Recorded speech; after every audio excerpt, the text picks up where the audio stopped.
اللہ رب العالمین والصلاة والسلام علی سید الانبیاء والمرسلین۔ معزز و محترم خواتین و حضرات، محاسبہ نفس کی اہمیت سے کوئی بھی شخص ناواقف نہیں ہے، اور حضرت محمد مصطفیٰ صلی اللہ علیہ وآلہ وسلم نے فرمایا، احبس حواسک، اپنے حواس کو اپنے قابو میں رکھو۔ اپنے حواس کو قابو میں رکھنا انسان کو عظیم بنانے میں ایک بڑا اہم کردار ادا کرتا ہے۔ اللہ سے محبت کرنے میں ہی انسان کی زندگی ہے، اور وہ شخص جو دنیا کی محبت میں گرفتار ہو جاتا ہے وہ محرومی کا باعث بنتا ہے اس شخص کے لیے۔ قرآن پاک میں سورہ الحشر اس کی آیت نمبر 18 میں ارشاد ہوا، یا ایھا الذین آمنوا اتقوا اللہ ولتنظر نفس ما قدمت لغد، اے اہل ایمان اللہ سے ڈرو اور ہر شخص یہ دیکھے کہ اس نے کل کے لیے آگے کیا بھیجا ہے۔ یعنی انسان اپنے گزشتہ اعمال کا محاسبہ کرتا رہے، اور وہ ہر وقت اس فکر میں رہے کہ مجھے اپنے مالک کے سامنے حساب کتاب دینا ہے، اور اگر میں اس کی تیاری نہ کر سکا تو پھر شرمندگی کا سامنا کرنا پڑے گا۔ حضرت عمر رضی اللہ تعالیٰ عنہ کا ایک فرمان جو انہوں نے نقل کیا ہے حضور علیہ الصلاۃ والسلام کے حوالے سے، وہ بیان کرتے ہیں کہ انسان کو اپنا محاسبہ کرتے رہنا چاہیے۔ وہ حضور علیہ السلام کا یہ فرمان بھی نقل کرتے ہیں کہ محاسبہ ہونے سے پہلے اپنے آپ کا محاسبہ کر لو، وزن ہونے سے پہلے اپنا وزن کر لو۔ تو یہاں سے جو بات ہمیں معلوم ہوتی ہے کہ محاسبہ نفس کتنا اہم ہے انسان کی زندگی میں۔ اور حضور علیہ الصلاۃ والسلام کے ایک صحابی نے نبی پاک حضرت محمد مصطفیٰ صلی اللہ علیہ وآلہ وسلم سے درخواست کی کہ یا رسول اللہ صلی اللہ علیہ وآلہ وسلم مجھے کوئی نصیحت فرمائیے۔ تو نبی اکرم صلی اللہ علیہ وآلہ وسلم نے ان صحابی سے فرمایا، جب تو کسی بات کا ارادہ کرے تو اس کے انجام کو سوچ لے۔ یعنی کوئی بھی کام کر رہے ہو تو اس کے انجام کو سوچ لے، اگر اچھا ہے تو کر گزرو، اگر اس کا انجام سرکشی یا برائی ہو تو اس سے رک جاؤ۔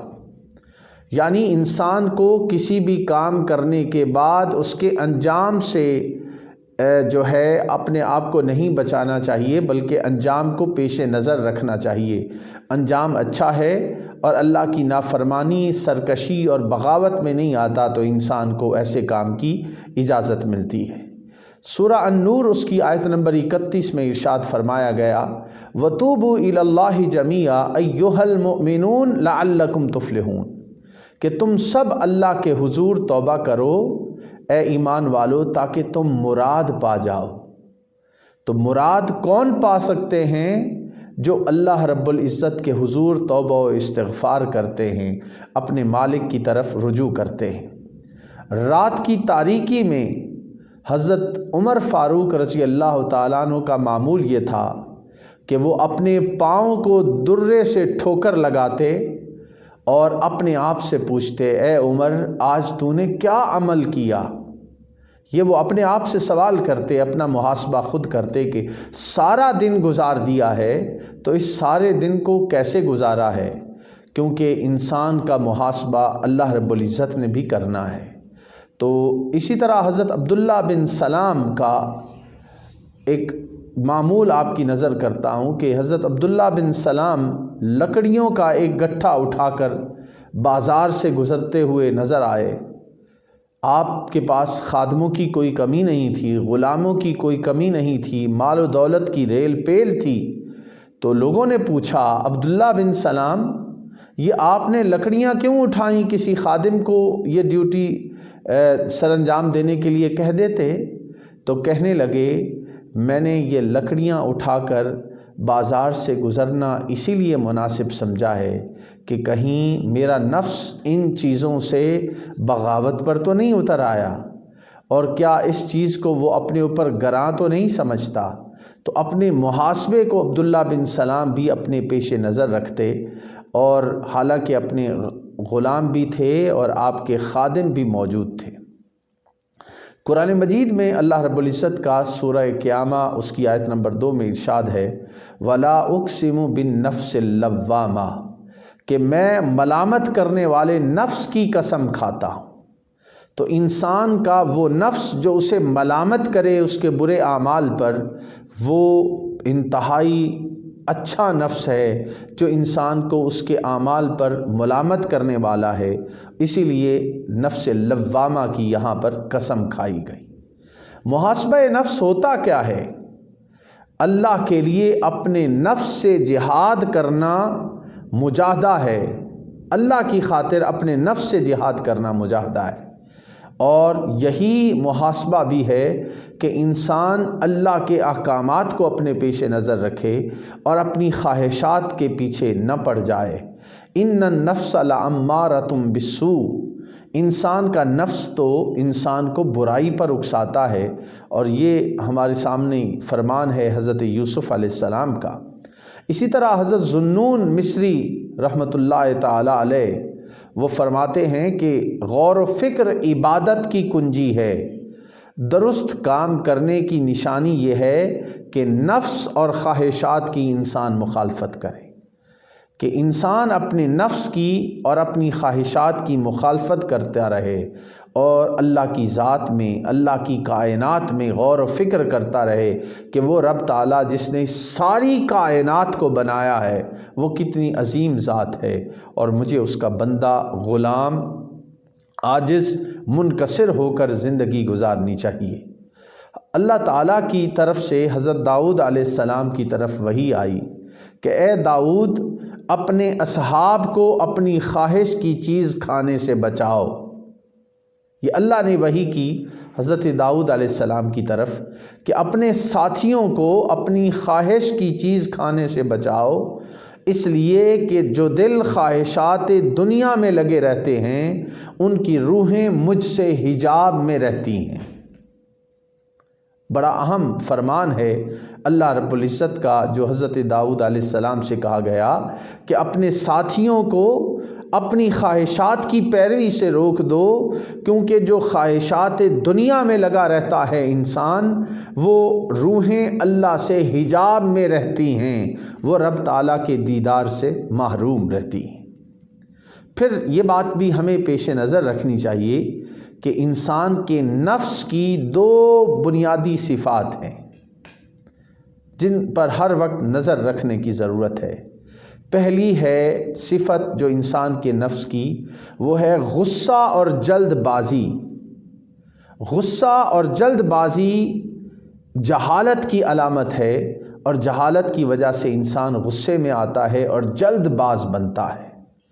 اور دوسری صفت جو انسانی نفس کی ہے وہ طمع ہے، حرص کی وجہ سے انسان طمع کرتا ہے، لالچ کرتا ہے، اور یہ غصہ، جلد بازی اور طمع کرنا، لالچ کرنا، یہ دو چیزیں انسان کو برباد کرنے میں اور اس کو اللہ سے دور کرنے میں بڑا بنیادی کردار ادا کرتی ہیں۔ اور یہ بات بھی ہمیں پیش نظر رکھنی چاہیے کہ ہم اپنی ذات کا محاسبہ کرتے ہیں یا نہیں۔ اللہ رب العزت نے ہمیں دن اور رات عطا کیا ہے، تو ہمیں دن رات میں محاسبہ نفس کے لیے کوئی وقت ضرور مقرر کرنا چاہیے کہ ہم دن کو بھی اپنا محاسبہ کریں اور رات جب بستر پر جانے لگیں تو اس وقت بھی اپنا محاسبہ کریں۔ دن کو چاشت کا وقت زیادہ مناسب ہے، اور سونے سے پہلے بھی انسان سارے دن کی جو اس کی زندگی گزری ہے اس پر غور کرے کہ کہاں کہاں اللہ کی نافرمانی ہوئی، کہاں کہاں وہ غفلت میں پڑا رہا، اور پھر وہ یہ عزم کرے کہ میں ان چیزوں کو اپنی زندگی میں دوبارہ نہیں دہراؤں گا۔ یعنی نعمت، اگر سارا دن اس نے نعمت میں گزارا ہے، اللہ کا اس پر کرم رہا ہے، اس نے اللہ کی تابع فرمانی میں وقت گزارا ہے، انسانیت کی خدمت میں گزارا ہے، دین اسلام کی تعلیمات کے فروغ میں وقت گزارا ہے، کسی کے کام آ کر انسانیت کی خدمت میں گزارا ہے، تو رب تعالیٰ کا شکر بجا لائے۔ اور اگر وہ آفت دیکھے کہ وہ غفلت میں پڑا رہا، اللہ سے دور رہا اور نافرمانیوں میں اور گناہوں میں گزارتا رہا، تو پھر توبہ و استغفار اللہ کی بارگاہ میں کرے اور آئندہ عزم کرے کہ وہ ان کوتاہیوں سے اپنے آپ کو بچائے گا۔ تو یہ محاسبہ نفس ہر روز صبح و شام کرتے رہنا انسان کو اللہ کی نظر میں بلند کر دیتا ہے اور اللہ تعالیٰ انسان سے راضی ہوتا ہے۔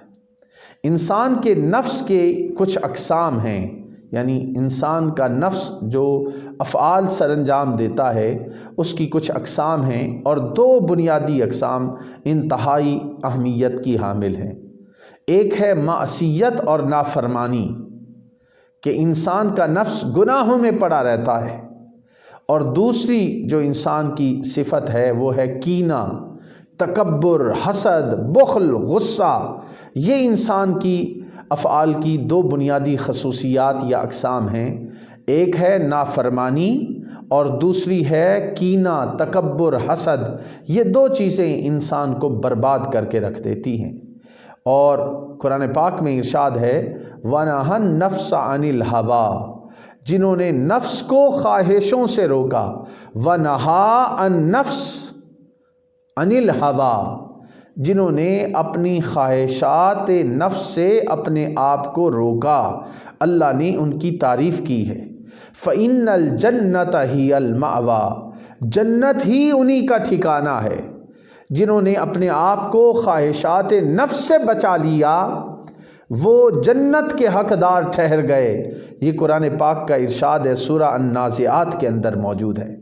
دوبارہ ان الفاظ پہ غور کیجئے، وَنَهَا النَّفْسَ عَنِ الْهَوَىٰ فَإِنَّ الْجَنَّةَ هِيَ الْمَأْوَىٰ، جنہوں نے خواہشات نفس سے اپنے آپ کو روکا جنت ہی ان کا ٹھکانہ ہوگا۔ اب ہمیں غور کرنا ہے کہ ہم کہاں کھڑے، اور حضرت یوسف علیہ السلام کا وہ فرمان جسے قرآن پاک نے بیان کیا، اور وہ اللہ کی بارگاہ میں کیا کہتے ہیں، وَمَا أُبَرِّئُ نَفْسِي إِنَّ النَّفْسَ لَأَمَّارَةٌ بِالسُّوءِ إِلَّا مَا رَحِمَ رَبِّي۔ اب یہ سورہ یوسف کے اندر موجود ہے، اور اس میں آپ نے کیا چیز بیان کی ہے، وَمَا أُبَرِّئُ نَفْسِي، میں اپنے نفس کی پاکیزگی بیان نہیں کرتا، کیونکہ نفس تو انسان کو برائیوں پہ اکساتا ہے۔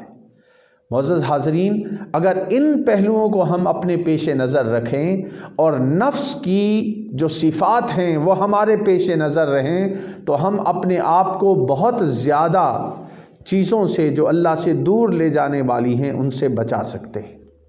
یہاں پر میں ایک اہم فرمان نبی اکرم صلی اللہ علیہ وآلہ وسلم کا آپ کے سامنے رکھتا ہوں، جس میں حضور علیہ الصلوۃ نے فرمایا کہ اذا اراد اللہ بعبد خیرا یبصرہ بعیوب نفسہ، کہ اللہ تعالیٰ جب کسی انسان کی بھلائی کا ارادہ کرتا ہے تو اس کے نفس کے عیوب اس کو دکھا دیتا ہے کہ اس کے نفس کی خرابیاں کیا ہیں، اور جب انسان اپنے نفس کی خرابیاں جاننے لگتا ہے تو پھر ان کی اصلاح کی وہ کوشش کرتا ہے۔ اسی طرح ایک اور احادیث میں یہ بات آئی ہے کہ اللہ تعالیٰ نے داؤد علیہ السلام پر وحی کی کہ یا داؤد عاد نفسک فإن ودی فی عداوتها۔ اب یہ فرمان کیا ہے کہ اے داؤد اپنے نفس کی مخالفت کر، کیونکہ میری محبت نفس کی عداوت میں ہے، دشمنی میں ہے۔ اگر میری محبت اپنے آپ کو حاصل کروانا چاہتے ہو، میری محبت کو حاصل کرنا چاہتے ہو، تو اپنے نفس کو اپنا دشمن سمجھ، کیونکہ یہ انسان کو برائی پہ اکساتا ہے۔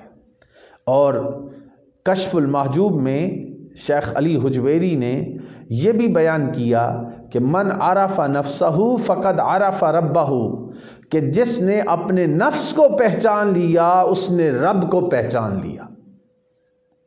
یہ کتنی اہم بات ہے کہ ہم اپنے نفس کی خرابیاں، اس کے نقائص، اس کے عیوب سے اگر آگاہ ہو جائیں تو پھر عرفان ذات باری تعالی انسان کو نصیب ہوتا ہے۔ بایزید بستامی رحمۃ اللہ علیہ وہ کہتے ہیں کہ النفس صفۃ لا تسکن الا بالباطل، نفس کی صفت ہی یہ ہے کہ وہ مال سے سکون پاتا ہے، یعنی باطل سے سکون پاتا ہے۔ النفس صفۃ لا تسکن الا بالباطل، نفس کی صفت ہی یہ ہے کہ وہ باطل سے سکون پاتا ہے، اور جب انسان باطل کی طرف نکل جائے تو نفس تو سکون پاتا ہے، اللہ تعالیٰ انسان سے ناراض ہو جاتا ہے۔ قرآن پاک میں سورہ العنکبوت اس کی آیت نمبر 61 میں ارشاد ہے، والذین جاہدوا فینا لنہدینہم سبلنا، جنہوں نے ہماری راہ میں جہاد کیا یقیناً ہم نے انہیں اپنا راستہ دکھا دیا۔ یعنی اللہ تعالیٰ کو پانے کی خاطر، اللہ کی رضا کی خاطر، اللہ کی خوشنودی کی خاطر جو انسان محنت کرتا ہے اسے رب تعالیٰ ضرور مل جاتا ہے۔ والذین جاہدوا فینا لنہدینہم سبلنا، ہم ضرور بے ضرور اسے اپنا راستہ دکھا دیتے ہیں۔ جب انسان نفس کی خواہشات سے اپنے آپ کو بچاتا رہتا ہے اور رب تعالیٰ کے قریب کرتا رہتا ہے تو پھر اسے اللہ کی محبت نصیب ہو جاتی ہے، وہ صراط مستقیم پہ رہتا ہے، اور وہ صراط مستقیم انسان کی نجات پر اسے لے کے جاتا ہے۔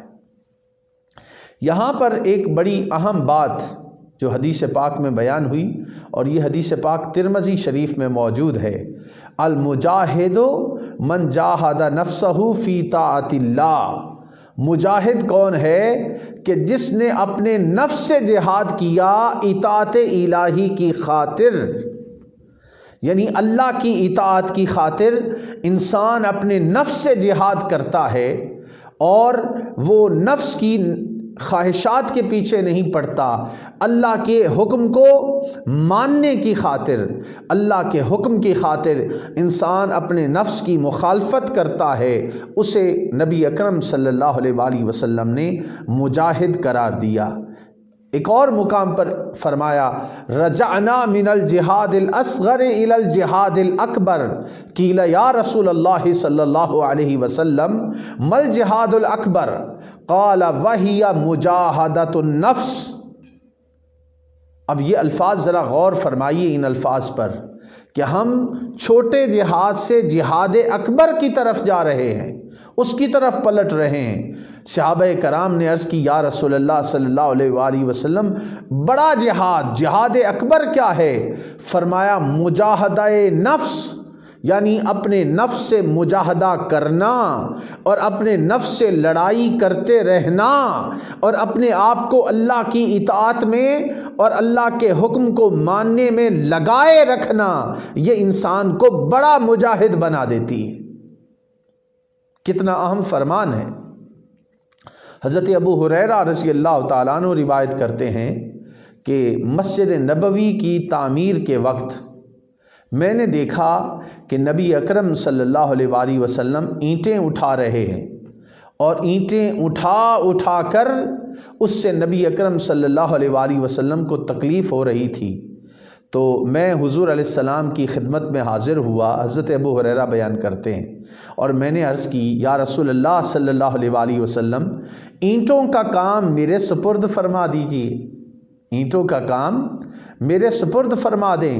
فرمایا، یا ابا ہریرہ خذ غیرہا فإنہ لا عیش الا عیش الآخرہ، کہ اے ابو ہریرہ تم کوئی اور کام دیکھ لو، حقیقی زندگی تو آخرت کی زندگی ہے، تو میں اس دنیا کی زندگی میں اپنے مشقت اگر اٹھا رہا ہوں تو کوئی پریشانی کی بات نہیں، حقیقی زندگی آخرت کی زندگی ہے کہ انسان اپنے آپ کو آخر کے لیے تیار کرتا رہے اور اپنے نفس کی مخالفت کرتا رہے۔ یہ حضرت ابو ہریرہ رضی اللہ تعالیٰ عنہ سے ہمیں بات معلوم ہوتی ہے۔ پھر ایک اور فرمان، اسے بھی میں آپ کی خدمت میں بیان کرنا چاہتا ہوں، اور وہ حضور علیہ السلام کا فرمان یہ ہے کہ فرمایا، من استبا یوماہ فہو مغبون، کہ جس کے 2 دن یکساں رہیں وہ آفت زدہ ہے۔ الفاظ پہ غور فرمائیے، من استباہ یوماہ فہوا مغبون، کہ جس کے 2 دن یکساں رہیں وہ آفت زدہ ہے، یعنی وہ گھاٹے میں ہے۔ ہم زندگی گزارتے چلے جا رہے ہیں غفلت میں، اپنی اصلاح کی کوشش نہیں کرتے، اپنے آپ کو بہتر بنانے کی کوشش نہیں کرتے۔ یہاں سے کیا بات معلوم ہوتی ہے کہ انسان اپنا محاسبہ نفس کرتا رہے اور دیکھتا رہے کہ کہیں وہ اللہ کی نافرمانی میں تو نہیں جا رہا اور غفلت میں زندگی تو نہیں گزار رہا، اور 2 دن اس کے ایک جیسے تو نہیں ہیں۔ ایک دن اگر نیکی نہیں کر سکا تو دوسرے دن تو نامہ اعمال میں کچھ نیکیاں ڈال لے۔ ایک دن اگر گناہوں میں گزری ہے تو دوسرے دن اپنے آپ کو گناہوں سے تو بچا لے۔ یہ حضور علیہ الصلوۃ والسلام کے فرمان کا بنیادی طور پہ مقصد ہے۔ پھر فرمایا استقیموا ولن تحصوا، استقامت کو اپناؤ اور ایک حال پر نہ رہا کرو۔ استقامت دین الہی پر عمل کرنے میں، استقامت احکام الہیہ کو اس پر عمل کرنے میں، استقامت یہ ہے کہ نبی پاک اور شریعت کے جو احکامات ہیں ان کی پیروی کرنے میں استقامت دکھائے اور اپنے آپ کو نفس کی مخالفت سے، یعنی نفس کی مخالفت کرتا رہے اور اللہ، اس کے رسول، شریعت اسلامیہ کی مخالفت میں اپنے آپ کو نہ ڈالے۔ یہ مقصد ہے حضور علیہ الصلوۃ والسلام کے فرمان کا۔ قرآن مجید میں ارشاد ہوتا ہے وَأَمَّا مَنْ خَافَ مَقَامَ رَبِّهِ، کہ جو اپنے رب کے مقام سے ڈرتے ہیں، وَنَهَى النَّفْسَ عَنِ الْهَوَىٰ، نفسانی خواہشوں سے بچتے ہیں، فَإِنَّ الْجَنَّةَ هِيَ الْمَأْوَىٰ، سورہ النازعات میں ارشاد ہوا کہ جو اپنے رب کے مقام سے ڈرتے ہیں، نفسانی خواہشوں سے اپنے آپ کو بچاتے ہیں، انہی کو جنت ملے گی، انہی کا ٹھکانہ جنت ہوگا۔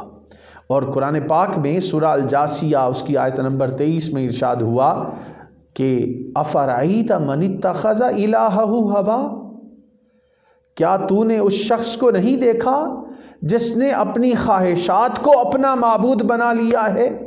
وہ ہر وقت اپنی خواہشات کی پیروی میں لگا رہتا ہے، ہر وقت اپنے نفس کی خواہشات کو پورا کرتا رہتا ہے، رب کے فرامین کو پس پش ڈال دیتا ہے، نبی پاک علیہ الصلوۃ والسلام کی تعلیمات کو پس پش ڈال دیتا ہے۔ تو فرمایا اس شخص کو دیکھو اور عبرت پکڑو جس نے اپنی خواہشات کو اپنا معبود بنا لیا ہے۔ انسانی خواہشات 2 قسم کی ہوتی ہیں، ایک ہے لذت و شہوت کی خواہش اور ایک ہے عزت و منزلت اور حکومت کی خواہش۔ کوئی شخص لذت میں گرفتار ہے، کوئی شخص شہوت میں گرفتار ہے، کوئی عزت و منزلت کا متمنی ہے اور اس کی خواہش رکھتا ہے۔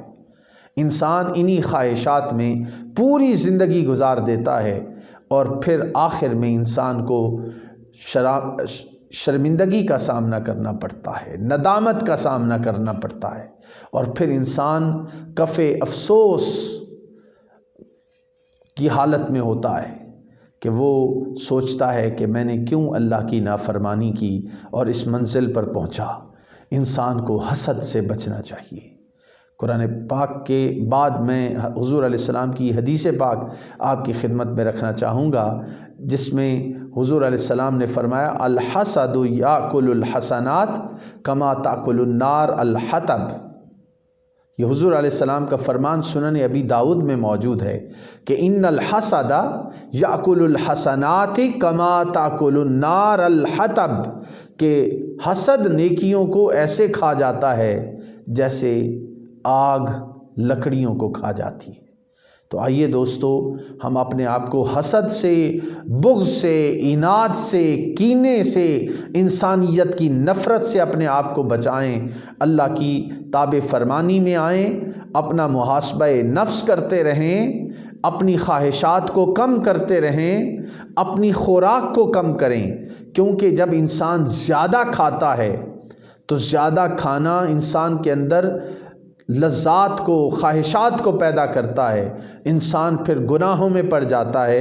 تو کم کھانا یہ بھی اہل اللہ کی ایک صفت ہے، اور یہ بھی حضرت طاؤس رحمۃ اللہ علیہ بیان کرتے ہیں کہ بیمار اور تندرست کے لیے ترک طعام سے بڑھ کر کوئی دوا پیدا نہیں ہوئی۔ الفاظ پہ غور کیجئے گا کہ بیمار اور تندرست کے لیے ترک طعام سے بڑھ کر دوا پیدا نہیں کی گئی۔ اگر کوئی شخص بیمار ہے تو وہ بھی تھوڑی دیر کے لیے اگر طعام کو، کھانے کو ترک کر دے تو صحت یاب ہو جاتا ہے، اور صحت مند آدمی بھی اگر بہت زیادہ کھانے لگے تو بیمار پڑ جاتا ہے۔ کم کھانا، کم سونا اور اپنی خواہشات کو اللہ اور اس کے احکامات کے تابع کرنا، یہ وہ امور ہیں جو انسان کو اپنے نفس پر کنٹرول کرنے میں مدد کرتے ہیں، اور اس سے ہمارا محاسبہ اپنا آسان ہوگا۔ اللہ رب العزت کی بارگاہ میں دعا ہے کہ وہ ہمیں محاسبہ نفس کرنے کی، اللہ اور اس کے رسول کے احکام کی پیروی کرنے کی توفیق عطا فرمائے، اور نفسانی خواہشات سے محفوظ رکھے۔ والسلام علیکم ورحمۃ اللہ۔